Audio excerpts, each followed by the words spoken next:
Olá, vamos continuar nossa aula de histologia do tecido muscular. Nós ficamos de recomeçar falando do sistema neural aferente, né, ou sensorial. Nós falamos do sistema neural motor acima e agora, como nós havíamos comentado, se a musculatura não informar ao cérebro, à medula, a localização dela, o grau de flexão de uma articulação, não é possível que o sistema motor consiga fazer uma leitura para gerar um movimento adequado. Então, para isso, existem os chamados proprioceptores no músculo e no tendão. Dentro do músculo, existe o chamado fuso muscular, formado por células musculares modificadas, menores, com muitos núcleos lá dentro, chamadas de intrafusais. É assim.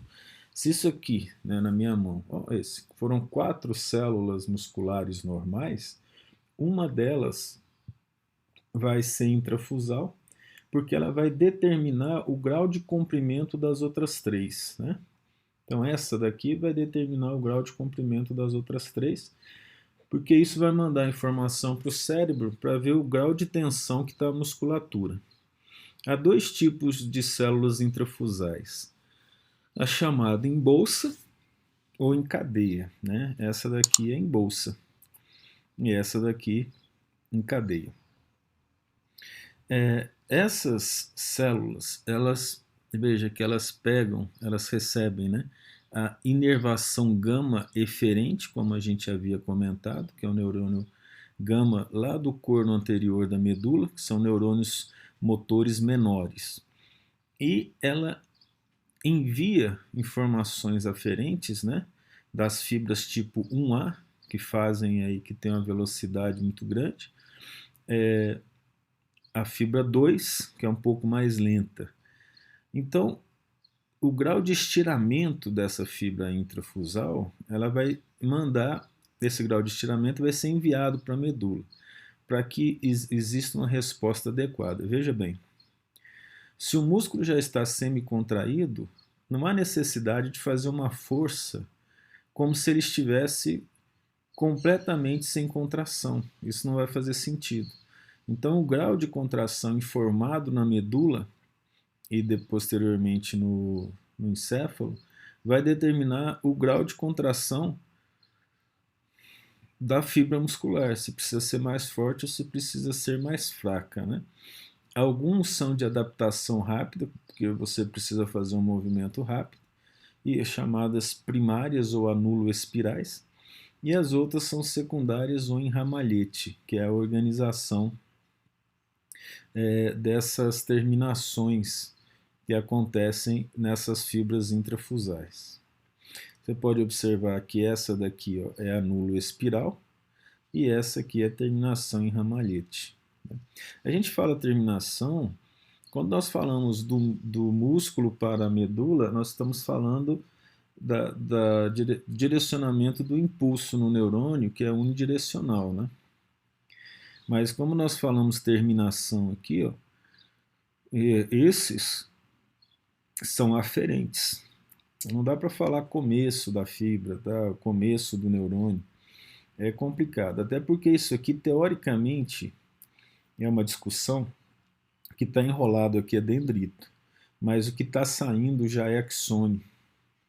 E vai passar por aqueles axônios pseudonipolares, né, que estão localizados lá no gânglio da medula, lá pertinho, antes de entrar na medula, na coluna vertebral. Então, a questão de nomenclatura, cuidado para não confundir essa nomenclatura em termos de entrada e saída. Então, por exemplo, para falar do grau de estiramento, a informação ela sai da musculatura intrafusal, a fibra sensorial aqui, só para relembrar, aqui pode ser em bolsa ou ramalhete, a informação vai passar, isso aqui tudo é chamado de axônio, não passa pelo corpo celular e vai direto para o corno posterior da medula. Aqui ele é analisado pelo neurônio de associação. O desenho está errado porque esse neurôniozinho aqui, ó, não, na verdade ele está até certo. Se esse aqui for um neurônio motor do tipo alfa, aí a localização dele está certa. Mas se ele fosse um neurônio motor do tipo gama, ele teria que estar aqui em cima, né, para mandar essa informação. Só que ele viria para a fibra intrafusal também. Esse aqui está indo para as fibras normais, então ele está na localização correta. Aqui, né, um nervo, neurônio eferente gama, né, que é o pequenininho que fica nessa região mais acima do corno anterior, chegando pelo nervo. Essas aqui são as terminações anulo-espirais sensitivas, que também está localizada no mesmo nervo. Esse aqui é outro neurônio eferente gama nas fibras intrafusais. Então, esse aqui, o músculo todo, ele é grandão, ele vem aqui, ó, né, que é essa fibra extrafusal. Essa aqui é pequenininha, chamada intrafusal, que é o órgão sensitivo proprioceptor do músculo que manda a informação para a medula. Quando a gente anda, por exemplo, existe essa deambulação natural. Testes feitos com cães, chamado descerebração, um corte feito entre, entre a vértebra atlas e o occipital, aí a medula fica completamente separada do encéfalo. Esse cão então é colocado, né, uma barrigueira nele, ele fica pendurado, e aí você vai lá nas patas dele e aperta, por exemplo, a pata anterior direita e a pata posterior esquerda. Assim que ele recebe a informação de pressão, ele começa a andar. Não há um controle do movimento. Claro que ele não vai andar se movendo, ele faz o movimento da marcha. Ora, isso significa que existe uma memória de movimento na medula. E ele só faz esse movimento porque ele recebe essa informação de pressão e a informação do grau de contração do músculo. Ele caminha abobado, vamos dizer assim. Se colocar no chão, ele não consegue caminhar direito, ele manca. Porque o controle do movimento e da força vem do encéfalo, né? E ele está descerebrado. Aqui, os órgãos neurotendinosos, ao invés deles ficarem no músculo como fibras intrafusais, eles também são proprioceptores, só que eles estão localizados no tendão do músculo, chamado órgão tendinoso, aqui no tendão.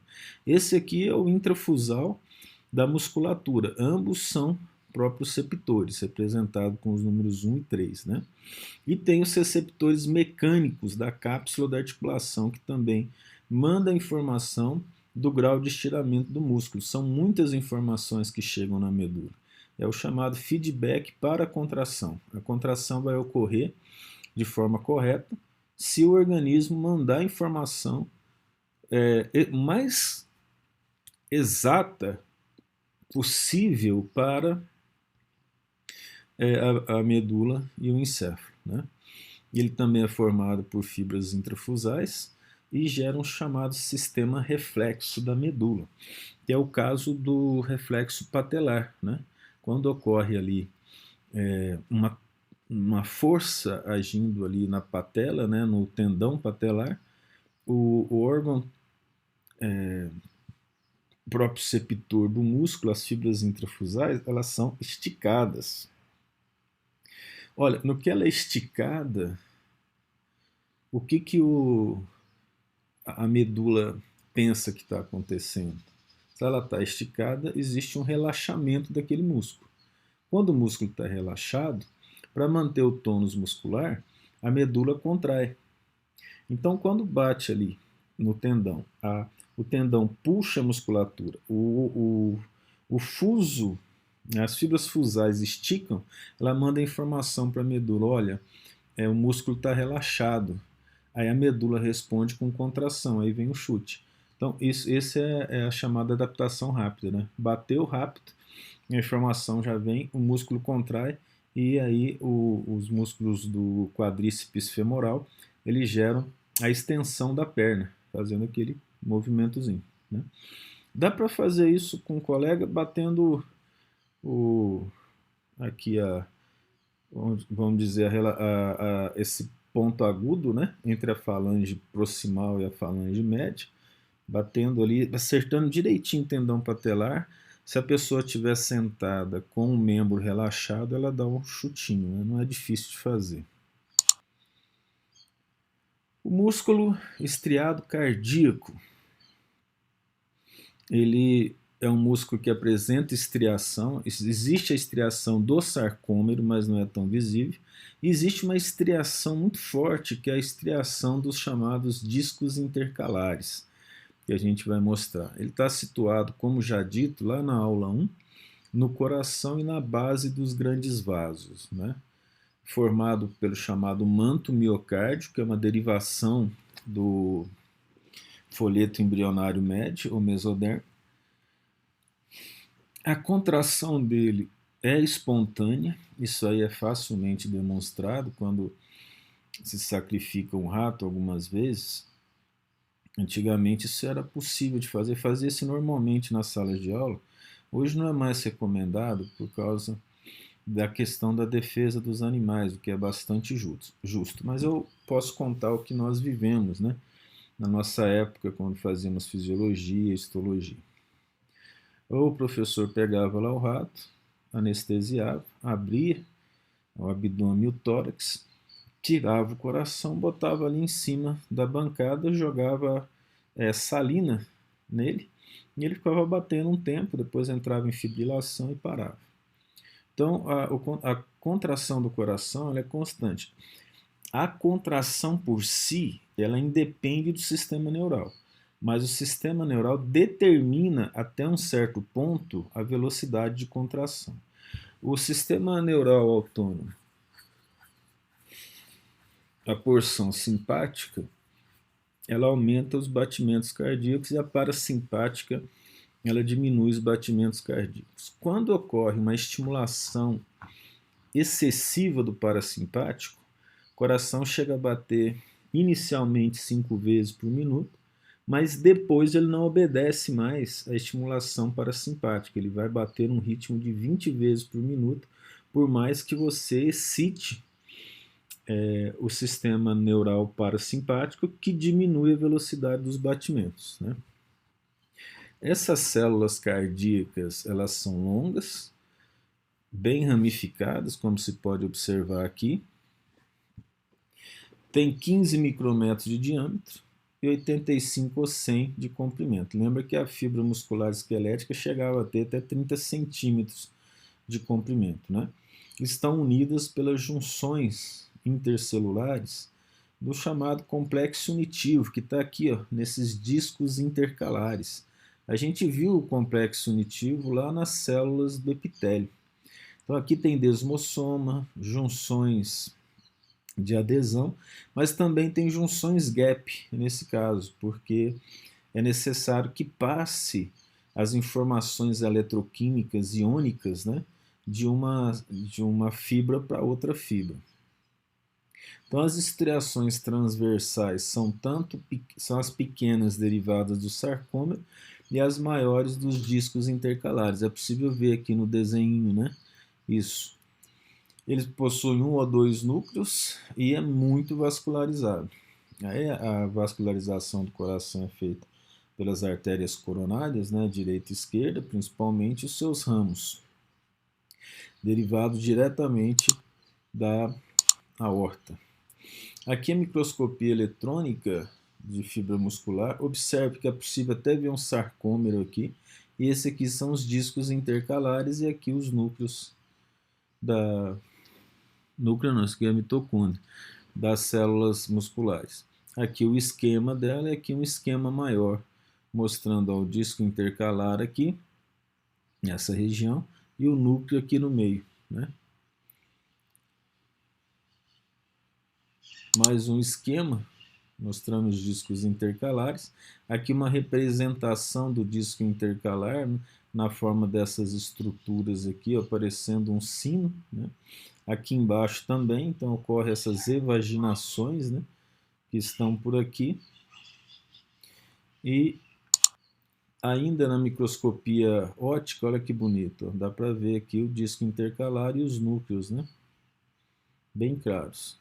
Esses discos intercalares são essas linhas transversais, facilmente coradas, formadas por complexo unitivo, como nós falamos, né, que além da zona de adesão e desmossomo, tem essas junções gap aqui. Aqui junções gap que permitem a passagem de moléculas pequenas. Nas organelas, o retículo não forma cisternas terminais em T, mas em díades. O cálcio é transportado não do retículo, mas da região extracelular, inclusive do pericárdio, da região pericárdica. Graças a isso é possível você obter as informações do eletrocardiograma. Devido à variação de cálcio, a energia medida no eletrocardiograma é devido à movimentação do cálcio nos compartimentos extracelulares. Há muitas mitocôndrias, mioglobina, né, que você já está lembrado até do exemplo do cachalote. A energia basal é glicogênio e triglicérides. O triglicéride ele é usado pela musculatura estriada, em geral, nos momentos de baixo metabolismo. Existem grânulos secretores das células musculares que libera o chamado peptídeo atrial natriurético, que manda informação para o rim para controlar a quantidade de sódio e autorregular a pressão do coração. Pressão alta ou baixa, ela não costuma matar por causa disso, né? Mas as consequências da variação de pressão é que são complicadas, podendo gerar endurecimento das artérias associado com placas ateroscleróticas. O músculo cardíaco, ele tanto pode crescer pela multiplicação de células satélites ou até de algumas células dele, e como ele pode crescer devido à elasticidade desse músculo em comprimento, que é a principal causa, gerando uma cardiomegalia. Quando o coração tem uma necessidade de fazer mais força ou a musculatura está frágil, a tendência dele é crescer. No caso da fragilidade da musculatura, quando ninhos de tripanossoma, tripomastigotas, estão no coração, aí ocorre uma tendência que ele cresça bastante. Uma vez, num abrigo de pessoas que não tinham, né, onde dormir, nós fazíamos uma visita e lá tinha um senhor com doença de Chagas e a gente foi pegar, foi pôr a mão no tórax dele, né, num ato de carinho, vamos dizer assim, e aqui do lado, onde a gente colocou a mão, dava para sentir o choque de ponta do batimento cardíaco dele. O coração dele estava mais ou menos desse tamanho. Um senhor pequeno, de 1,65 m, magro, um tórax pequeno com um coração gigante. Outro caso é quando a pressão é muito grande e a resistência periférica ao movimento do sangue é muito grande, periférica, né, dos tecidos, de um modo geral, e o coração tem que fazer muita força para enviar o sangue a essas regiões. Aí ocorre um aumento do tamanho para tentar levar o sangue a essas regiões mais distantes, né, do coração, gerando cardiomegalia. O tecido cicatricial, quando ocorre um infarto, por exemplo, infarto ocorre quando uma região do coração deixa de ser irrigada, né, por um dos ramos das artérias coronárias. E aí ali morre aquele tecido. Se a morte do tecido for em grande quantidade, dificilmente o indivíduo vai sobreviver. Mas se ela for pequena, no tempo de recuperação, os fibroblastos, eles se multiplicam ali, produz colágeno e formam uma área cicatricial. Isso pode ser observado ao eletroencefalograma, eletrocardiograma, né? Verificar encéfalo com o coração não dá. No eletrocardiograma, ele tem o ciclo, né, das ondas, PR, PQR principalmente. Aí lá você vai ver uma determinada região que ela não passa direito, que é essa região de cicatriz. Então dá para saber pelo eletrocardiograma se o indivíduo já teve infarto ou se ele tem uma zona do átrio, principalmente do átrio, né, do ventrículo nem tanto, que não está passando corretamente as informações eletroquímicas. Para aproveitar a imagem, né, nós estamos vendo aqui no músculo cardíaco uma linha Z e um sarcômero inteiro. Aqui o vaso sanguíneo. E aqui, ó, a região do disco intercalar. Essas daqui são mitocôndrias, formando, né, aquelas projeções em forma de sino, que é uma junção aderente. E aqui ele está mostrando, não dá para ver direito ao microscópio eletrônico, que são as junções gap. Não tem como ver isso aqui, a não ser como uma mácula, né? Então quem já tem experiência na microscopia eletrônica, trabalha com isso, sabe o que é. A musculatura lisa, o músculo liso é diferente dos outros em termos histológicos porque não tem estriação, né? Aqui está uma microscopia óptica de musculatura lisa.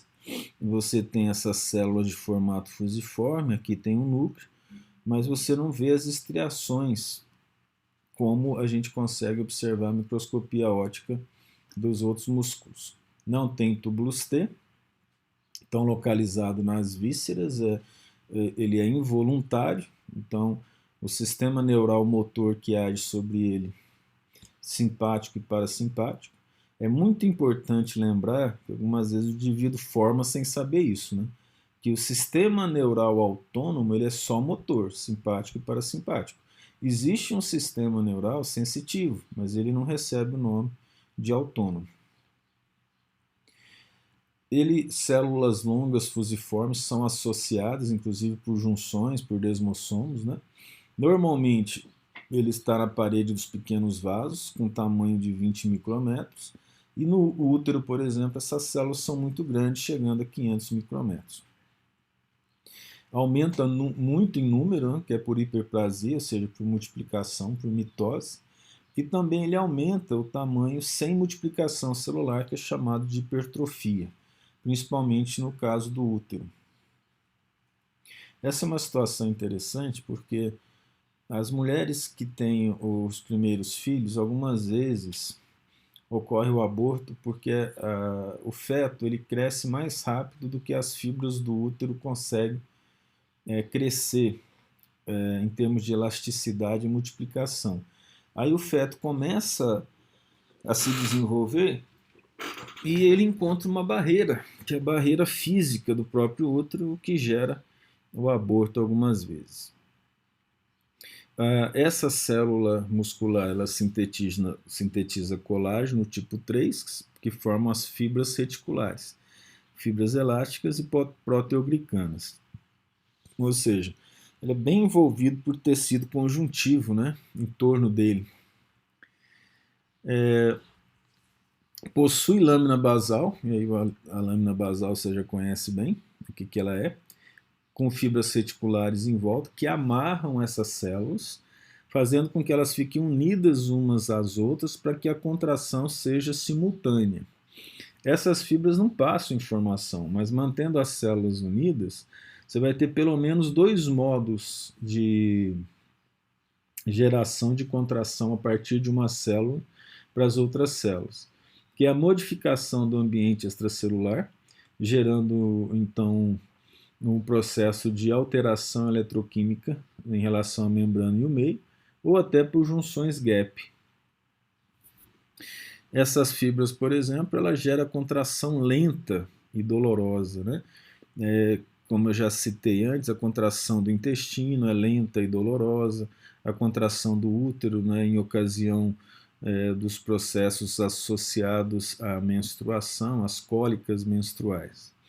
Dentro dela, em microscopia eletrônica, a gente enxerga miofilamentos, são os filamentos musculares, porque a actina e a miosina ela não é organizada na musculatura lisa como é na musculatura esquelética. Quando fala musculatura esquelética, de um modo geral, é cardíaca e... Perdão. Quando fala musculatura estriada, é a cardíaca e a esquelética, estriada.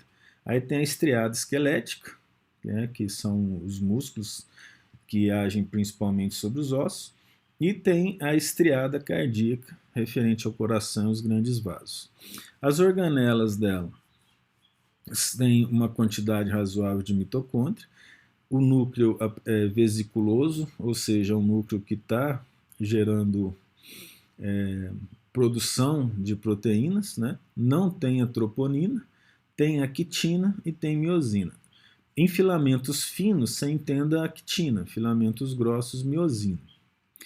A contração é de longa duração, ela se mantém, né? Não funciona como a lei tudo ou nada. Inclusive as contrações podem ser em ondas, um grupo contrai, o outro não, né? Fazendo aquelas contrações necessárias, sem dor, do movimento peristáltico do intestino. Os filamentos intermediários são principalmente a vimentina e a desmina. Volto a lembrar lá da biologia celular. Tem os filamentos grossos, que são os microtúbulos, filamentos finos, que são exemplificados pela quitina, os filamentos intermediários, que não tem um metabolismo de movimento associado, né, que é mais estrutura. E aí a vimentina, a desmina são um dos exemplos. Cavéolas são tipos especiais de vesículas dentro do citoplasma que carregam cálcio. E lá dentro, na microscopia eletrônica, verifica-se os chamados corpos densos, que é aqui, ó, nesse desenho embaixo, não é desenho, é uma ultraestrutura, né, uma eletrografia, porque a partir de elétron, né, esses pontos aqui são chamados corpos densos, que são a aglutinação de miosina, que são os filamentos grossos. E aqui essas linhas representam os filamentos de actina, ligadas aqui. Eles são comparáveis às linhas Z, localizadas no citoplasma, mas comparados em termos funcionais, né, não em termos morfológicos. Ocorre então uma trama de actina e miosina que se entrecruzam, mas sem organização em sarcômero. O sistema nervoso autônomo motor, né, faz com que os íons estimula a membrana para que entre íons cálcio para o citoplasma dele, via cavéolas, que são aquelas vesículas especiais com cálcio, se combina com a proteína chamada calmodulina, o nome já fala, modula cálcio, e ativa as enzimas sinases, que geram fosforilação. De novo, eu volto a falar a necessidade de ler o capítulo nosso do livro de Biologia Celular, capítulo 6, específico sobre esse tipo de informação de segundo mensageiro. Então, como existe um processo especial nos músculos estriados, de contração própria com sarcômero, aqui no músculo liso acontece por segundo mensageiro, que está associado ao cálcio, considerando as proteínas como a calmodulina, por exemplo, as sinases, de um modo geral, e a sinase é uma proteína fosforiladora. Então ela fosforila a miosina 2, que a miosina 2 é a miosina do músculo liso, e elas que estavam dobradas se desdobram. Elas estavam com a cauda dobrada, aí ela toma um formato de fibra, de bastão, né? Aí ela se liga à quitina, o AMP cíclico é dependente, é necessário para fazer isso, porque a contração depende dos mensageiros associados ao AMP cíclico, aos hormônios sexuais, principalmente quando se fala de útero. Aqui embaixo no esquema, uma célula muscular relaxada, e quando ela se contrai, as fibras reticulares que ela produz, né, também eles impedem um crescimento exagerado lateralmente a elas. Aqui a cadeia da miosina 2, ela está enrolada. Aí a quinase, né, que é uma proteína transportadora de fosfato, ou sinase, o que acontece? Ela desenrola a miosina 2, ela fica no estado ativo e pode movimentar a cabeça. Então a miosina do músculo liso é uma miosina diferente, né, que é uma miosina que fica enovelada e desenovela a partir do cálcio que entra no sistema, nesse caso no citoplasma. Aqui o exemplo, o estado inativado dela, né? Aí ocorre uma miosina que, em função da quinase, quebra o ATP dela, ela fica no estado ativado com o fosfato ligado a ela, né? E aí, espontaneamente, teoricamente sem gasto de energia do ATP, ela forma essas estruturas aqui, juntas, semelhantes àquelas estruturas que nós vimos lá no sarcômero, de 15 a 20 moléculas, né? Aqui a representação do processo, depois que ela desenrola, né? O que acontece, em função aqui da miosina quinase, da calmodulina, da miosina fosfatase, que libera o fosfato. Então esse ciclo de contração aqui é dependente do cálcio, do ATP e das proteínas associadas aos segundos mensageiros, né? Que são as quinases e a calmodulina. Aí outro exemplo, né, do processo de contração, e aqui em função das células endoteliais e de segundos mensageiros, dependendo de AMP cíclico. Novamente, é importante uma leitura feita, principalmente para os cursos que precisam conhecer farmacologia, curso de enfermagem, a própria farmacologia, curso de medicina, nutrição, fisioterapia, precisa compreender o processo de segundo mensageiro e a ação de medicamentos sobre esse segundo mensageiro e também a ação fisiológica em relação a isso. O músculo liso é inervado pelo sistema nervoso simpático e parasimpático, não apresenta placa motora. A inervação é por multiunidade, ou seja, o músculo inteiro ele é inervado. Essa individual aqui não é por célula, é por músculo. Algumas células do trato gastrointestinal e útero, entre essas células, entre esse músculo, existem as junções gap, como a gente havia citado. No caso do esôfago, ainda não se tem certeza se você tem um músculo liso,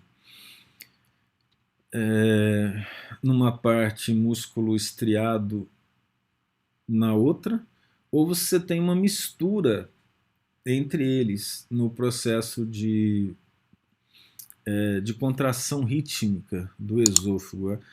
Quando se lê livro de anatomia, cheguei a ler 1/3 de musculatura estriada, 1/3 de musculatura lisa, mas não deixa claro de como que isso está sendo distribuído.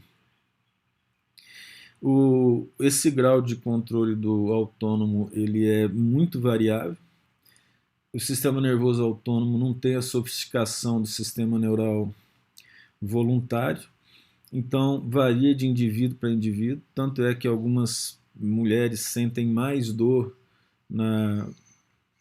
durante as cólicas menstruais, outras sentem menos dor. Não é só por essa causa, porque algumas pessoas suportam mais a dor do que outras, mas o grau de contração da musculatura e a força de contração ela determina a dor também. Então, alguns podem contrair mais, outros menos, né? No caso do sistema digestório, os movimentos peristálticos ocorrem em ondas lentas. Para ter uma ideia de como que esse funcionamento ele é não tão controlado, existe o chamado reflexo gastroesofágico, que é quando muitas vezes a criança, vamos usar a criança como exemplo, né? Ela vai pro recreio, brinca, brinca, volta, senta, passa um pouquinho, pede, né? Professora, posso ir ao banheiro? Na minha época, a professora fala, que é isso, menino? Você acabou de vir do recreio e não foi ao banheiro? Como se fosse possível controlar isso, né? Mas veja só, por que acontece isso? O reflexo gastroesofágico, a pessoa come lá no recreio e começa o movimento de onda. Só que ele vai desde o estômago até o reto. No momento que começa o movimento peristáltico no estômago e no intestino, o movimento peristáltico também está acontecendo nas partes finais do trato digestório, fazendo com que o bolo fecal seja empurrado em direção ao ânus. Aí o indivíduo tem vontade de ir ao banheiro após as refeições, principalmente a criança. Então, a falta de conhecimento fisiológico disso muitas vezes pode gerar até trauma na criança, né? Não deixar ir ao banheiro, como se a criança fosse obrigada a controlar um sistema autônomo. No caso da íris, né, ocular, que tem um controle autônomo, é muito rápida e exata a modificação do diâmetro dela devido à absorção de luz, né? E nesse caso, para contrastar com o caso das ondas lentas do intestino, tem uma ação muito rápida no caso da pupila. Então, esse tipo de organização em termos de especificidade do sistema neural autônomo sobre a musculatura lisa, ele varia muito, né, de pequeno a muito grande. Em termos gerais, os músculos, os três, eles apresentam uma capacidade de regeneração inversamente proporcional à especialização deles. O mais especializado é o estriado esquelético, então o grau de regeneração é pequeno.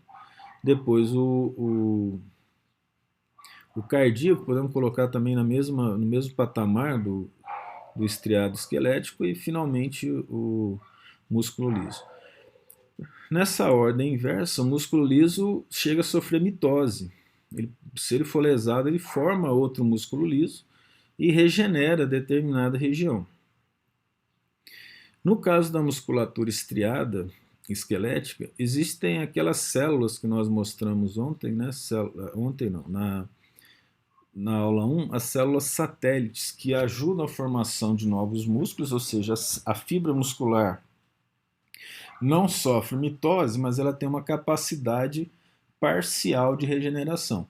E aquela região que não foi fechada por ela, as células satélites podem formar outras fibras mais curtas.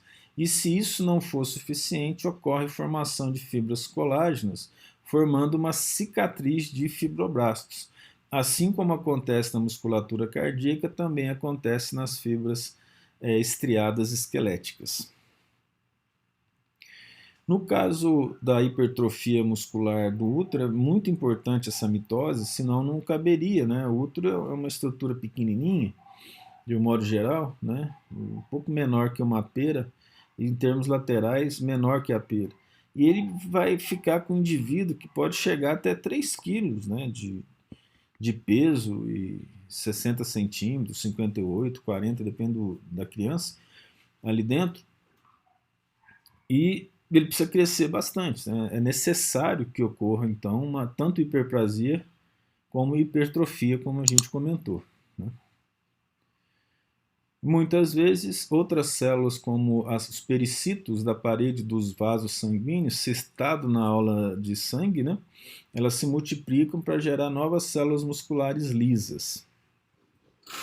E algumas células não diretamente associadas à musculatura têm capacidade de contração, como as mioepiteliais e os miofibroblastos, que nós já falamos em ocorrência da aula de tecido epitelial e da aula de tecido conjuntivo.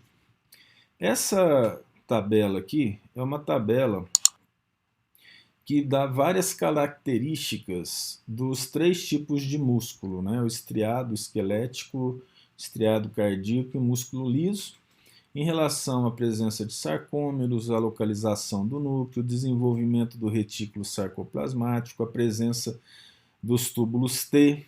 Aqui você toma cuidado, porque aqui é uma díade, não uma tríade, das junções celulares entre esses músculos, né? Aqui, por exemplo, tem junções comunicantes no músculo liso, discos intercalares com a junção aderente, os desmossomas, e também as junções comunicantes no músculo cardíaco. Então você vai ter uma visão geral das características do músculo. Nós finalizamos aqui a aula de tecido muscular e até a próxima aula, que é de tecido neural.